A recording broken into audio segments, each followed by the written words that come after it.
Turkish Airlines Euroleague. I feel devotion. Serbia's White City hosted the crunch game of the week between Partizan and Real Madrid. It pays to be smart on the way to the zone. The team's on top as the Euroleague regular season heads to the halfway point. We caught up with two players whose experience shines through. Sit back and enjoy the Turkish Airlines Euroleague at its most spectacular.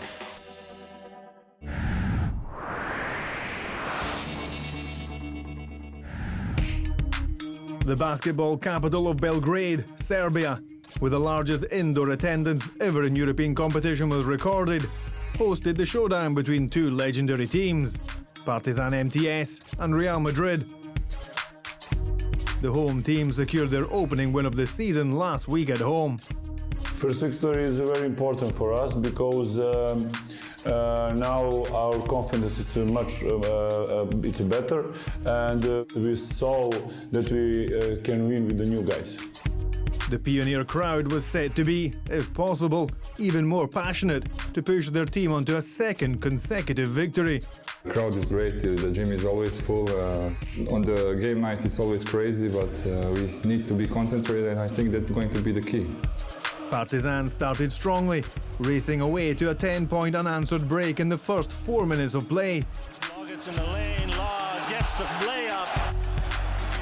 Nikola Pekovic pushed his team on with 5 points in a row. Madrid stuck on the leader's trail thanks to a triple from J.C. Carroll. Well, it's important that we made a good start on the third quarter, not like at the beginning of the game, and we have to play harder defense and don't make so many turnovers. That I think is going to be key on the game. The visiting team followed the coach's advice to the letter and strode to a 10-2 partial directly after the break. J.C. Carroll comes away with it. Off to Pontius, finishes. Real Madrid in front, 72-73. In the run-up to a thrilling finale, the lead swapped hands continuously. Rudy Fernandez on the wing, shouted by Tatsarevich. Three-pointer, Rudy Fernandez puts Madrid ahead by 2. Partizan made a decisive effort from the free throw line, but Yul had the chance to steal victory. 80-79 read the scoreboard at the final buzzer, thanks especially to Matchban, our player of the game. We show we can play against big teams, and on the home court, this is amazing atmosphere. This is a great game for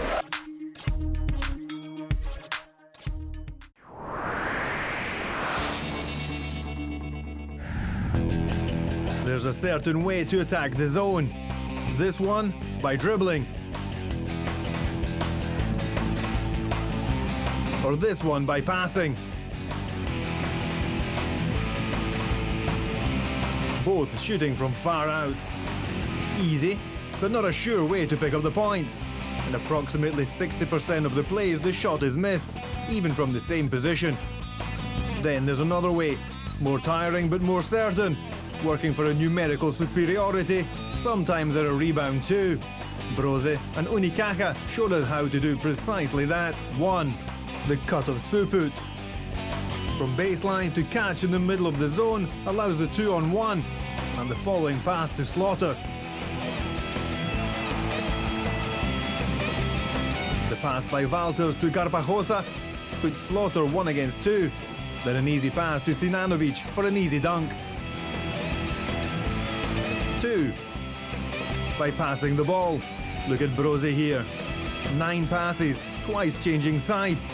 Then the superiority. First 3-on-2. Then the final and decisive 2-on-1, both with the ball to Anthony Tucker, and the dunk on the baseline by Slaughter. 3. Starting in the best position. In order to have superiority at the beginning, Errol Rowland starts going quickly to Tramel Darden, setting the 3-on-2. His fast penetration puts Slaughter again in trouble. For Luka Zoric, it's not such a hard dunk. So as not to overlook any options, there is another way to reach the same result. don't give the zone time to line up.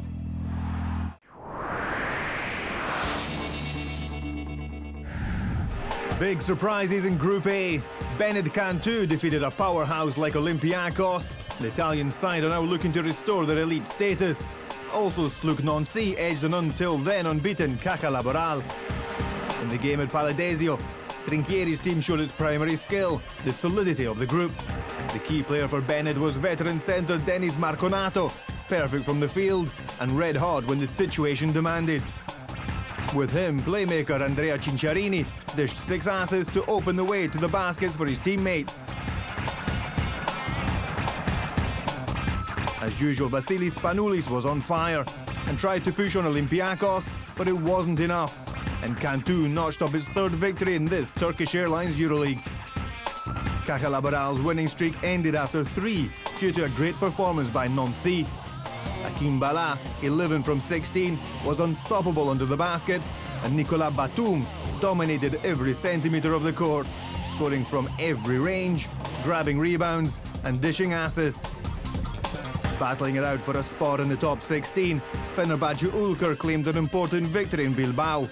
Down by 8 with 5 minutes to play on the road. Game over? Never say never in the Euroleague.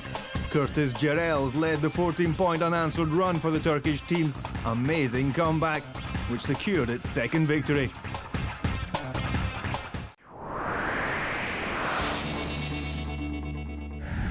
In the Euroleague, teams have to improve step by step. Newcomer Bizkaia Bilbao needed important and experienced players to set up the team for its first campaign amongst Europe's elite. So, who better than Roger Grimau? He's played 2 Final Fours with Barcelona.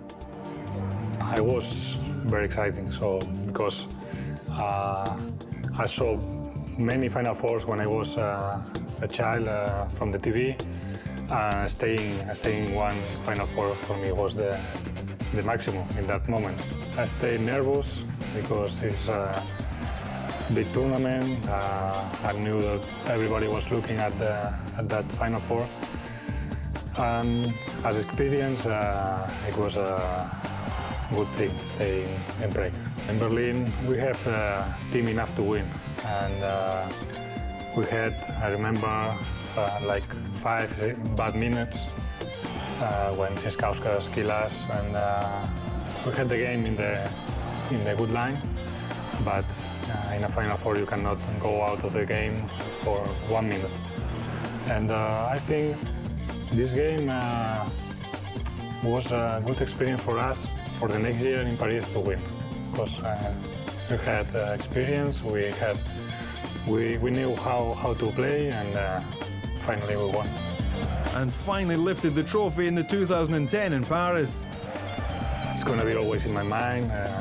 This picture is unbelievable, because I'm from Barcelona. I'm a Barcelona fan from I was a kid, Catalan, so winning the Euroleague in Paris. We have history with Paris before. It was amazing, it's incredible. It's going to be always in my mind. Now Grimau is focused on his new goal, to help the young Bilbao side mature. At the end you have to be focused on the game, don't think too much in how important is the game, but you stay in the best competition basketball in Europe, so it's something special. Facing Bizkaia is going to be a hard challenge for everyone.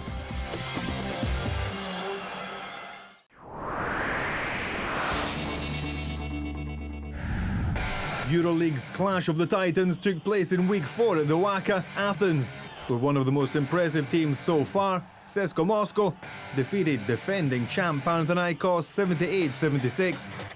Kozlowska's team showed a winning mentality to remain in the game until the end, despite a 9-point deficit late in the 4th, to then go on and win with authority in overtime. An impressive display of power for the undefeated Russian powerhouse. With 3 wins and 1 loss, Unicaja Malaga continued its silent but productive Euroleague campaign. After the loss in the opener at the hands of Panathinaikos, Mateo's team is riding a 3-game winning streak with a great offensive effort, averaging 87 points, boosted by the 99-85 win over KK Zagreb. In front of a noisy home crowd, Žalgiris Kaunas took a fundamental step toward the top 16 by winning 81-70 over Brose Baskets. Coach Trifunovic finally enjoyed a solid performance from Sonny Weems, who dominated the game, especially in the first half with 22 points. Žalgiris' Euroleague season is starting in earnest now.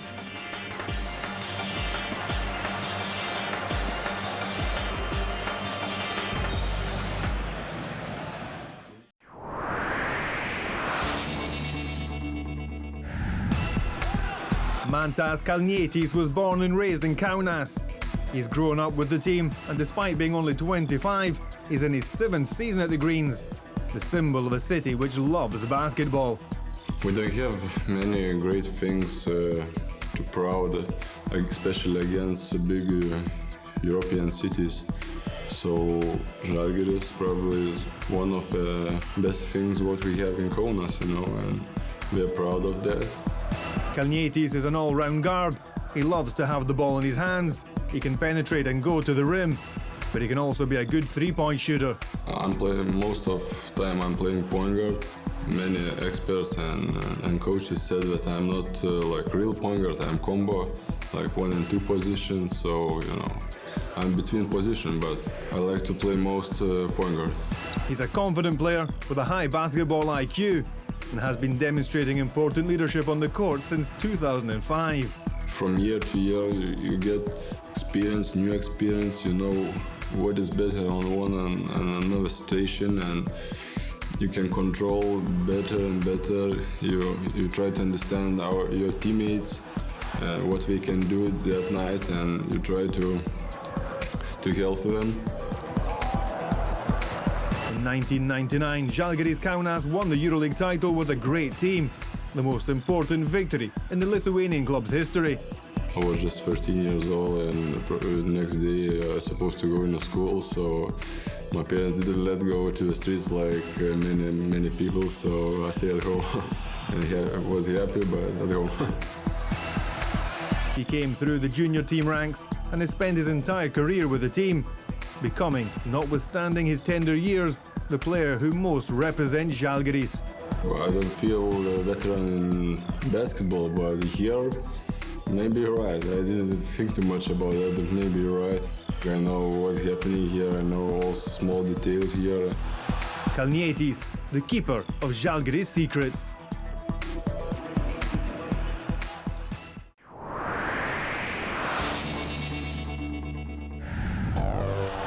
Partizan defeated Real Madrid in the game of the week, the only home win in Group C. Because in the 2 remaining games, Empori Armani won in Belgium and Maccabi defeated Anadolu Efes at the Sinan Erdem Arena. The common link in the away successes, the big men. 2 centres, Ioannis Bourousis for the Italians and Sophocles Skorzenitis for the Turks, the power.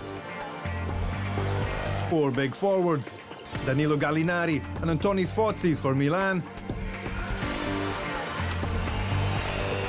David Blue and Lior Eliaou for Tel Aviv, the class and the skill. For Milan, the 2 Greeks, 30 points for the couple, gave the decisive return when Scariolo's team was down by 8, with defense and on 61-61, the triple by Fotzis. Then Danilo, 17 points, scored the winning free throws. For Coach Blatt, the combined work inside and outside by his trio guaranteed 39 points to find the right way to score, always. To win at Istanbul, this could never be enough though. That's why the Yellows needed Farmer too. But that's another story.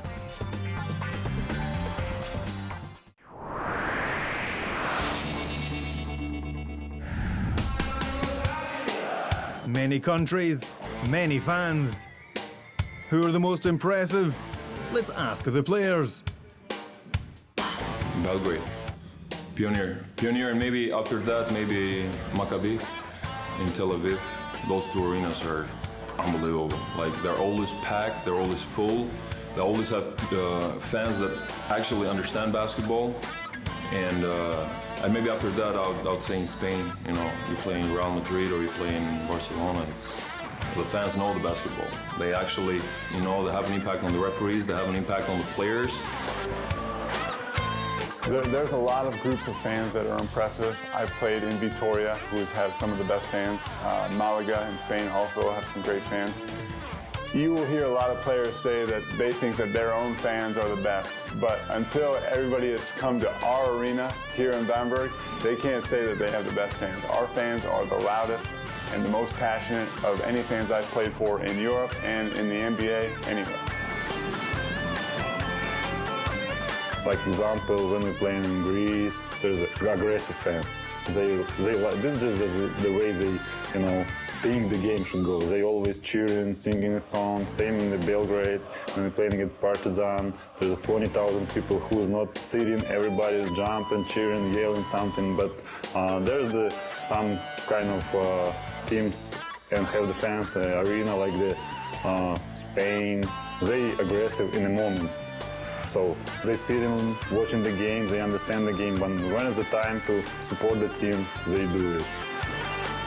Partizan fans are us sixth player on the floor, and I agree that to our opponent is very hard to play in Pioneer. Euroleague fans, the other face of the show.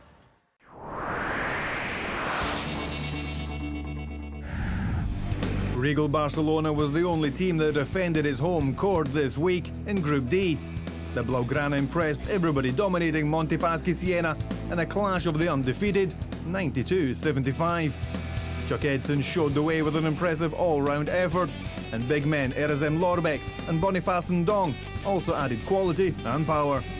Siena responded with 5 players in double digits, but never found a way to come back for real, trailing all game. Union Olympia Ljubljana also trailed for all the game against Galatasaray Medical Park at Stozice Arena. The Turkish shone behind the big man, Furkan Aldemir, who had the best night of his career in the best European competition. Galatasaray MP won 79-70. Alexander Chapin led Ljubljana, but it wasn't enough to stop Oktay Mamuti's team.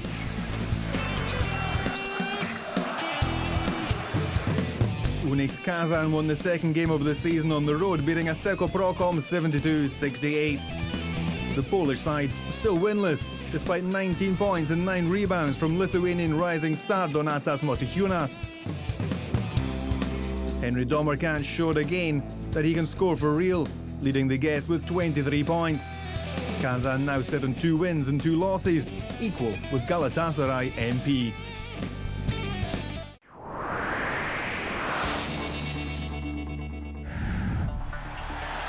Podium Week 4, no stats considered. Bronze medal, Alexei Shved. To lead the team's comeback at the WACA is outstanding. To do it at 23, in what is practically his first Euroleague season, is something unique. 67-58 when he came off the bench. A 3-point play and a triple, before going on the bench all square on 71. Then to win, you need the experience of Siskauskas, Kirilenko and Kriapa. But all of them must thank the young, magnificent kid. Silver medal, Giorgi Shermandini. Until the end, nothing special for a former Euroleague champion like him. A block, a dunk, another dunk. Then the final firework. One free throw, missing the second with 7.8 seconds to go, followed by the fast return and the fundamental winning block on Hines. This is what it means to be a Euroleague champion. Little things, enough to win. Gold medal, Akin Akinbala. Playing besides players like Batum and Leinen can be easy but also hard. Playing your best game of the season right when a teammate, Batum, again, is the weekly MVP is at least unusual. Anyway, 26 points, 15 from 3 3-point plays in the first period, shooting with 68% success from the field and 80% from the line, plus 7 rebounds, is worthy of an award, the gold medal. How beautiful it is to see a new star rising.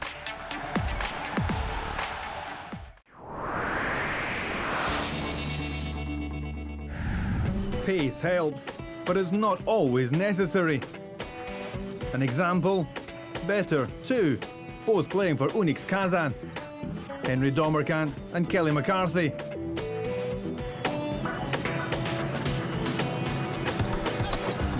Of course, you must know basketball from A to Z, like them.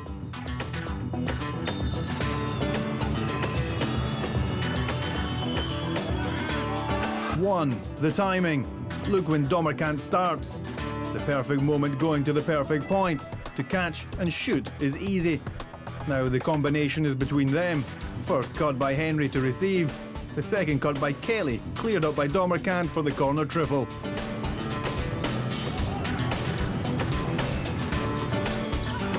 Two, the stop and shot. Domerkant faces the opponent. Then a little space is enough to open the shot from the elbow. A little fake allows McCarthy to take a sumptuous baseline to take a 75% jumper. 3. Dribbling while reading the defense. 1 meter, 1/10 of a second are enough to see Domerkant shoot. In low post, the fake held by Severin is not enough.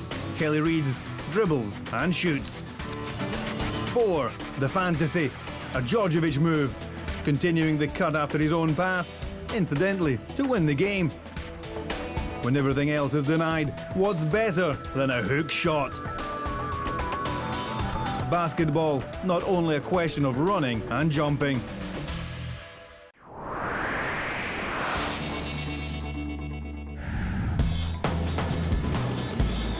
A 40-minute effort that led SLUC Nancy to a huge 90-85 victory over Turkish Airlines Euroleague powerhouse Caja Laboral and thrilled the French home crowd resulted in forward Nicolas Batum earning his second Bwin MVP of the Week honor so far this season in spectacular fashion.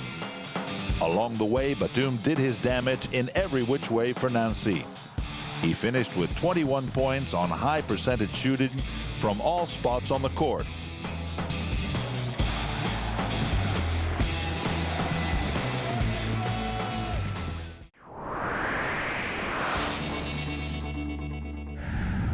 Number 3, Cantu, Italy. 7.8 seconds to go and Bennett Cantu up by 1. Giorgi Shermadini misses a free throw. Kyle Hines gets the rebound and runs to the other end to win it for Olympiacos. But Shermadini reaches back in time to block his shot and give Cantu its third win. Number 2, Kaunas, Lithuania. End of the first half. Predrag Shuput of Bros Basket misses a shot. Sonny Weems gets the rebound, races down court, and beats the buzzer with a long bomb from way downtown. Unbelievable.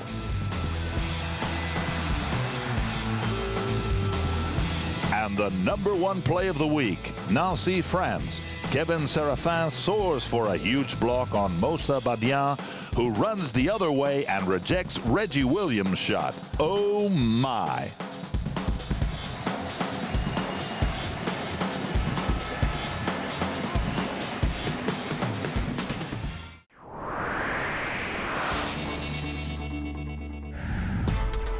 Please don't be fooled. Brose Basket against Panathinaikos, which could be described as the basketball equivalent of David against Goliath. Yet Zelimir Obradovic would be the first not to listen to this introduction, because he knows what playing against Brose Basket means. October the 31st, 2007. Panathinaikos, like now, reigning Euroleague champion. The second regular season game played at the Waka, Athens. Panathinaikos won 66-61, but it was close. Brose was trailing by 1 point entering the last minute. Sarunas Jasikevičius and Predrag Šuput played vital roles in the eventual outcome of that game and emerged important actors 2 months later in the only game played in Germany between these two teams so far. The Lithuanian dominated the game 172-58 by Panathinaikos with 21 points and 5 assists. Jasikevičius, just like Šuput, will be on the court this year too. Brose Basket has shown great potential in an unlucky start to the season. Chris Fleming coaches an experienced and athletic team able to give the best on its own arena, as shown by the thrilling game against Unicaja Malaga, decided in the Spanish team's favour by a miraculous basket at the buzzer by Bernie Rodriguez. The beautiful city of Bamberg brings the best out of the players. able to raise their game against the strongest teams, mixing heart and showtime. Panathinaikos will bring on the court the all-round talent of Diamantidis and the basketball knowledge of Batiste, Sato and Kalates. If it's not enough, the Greens will go to Jasikevičius, who already knows how to hurt Brose Basket.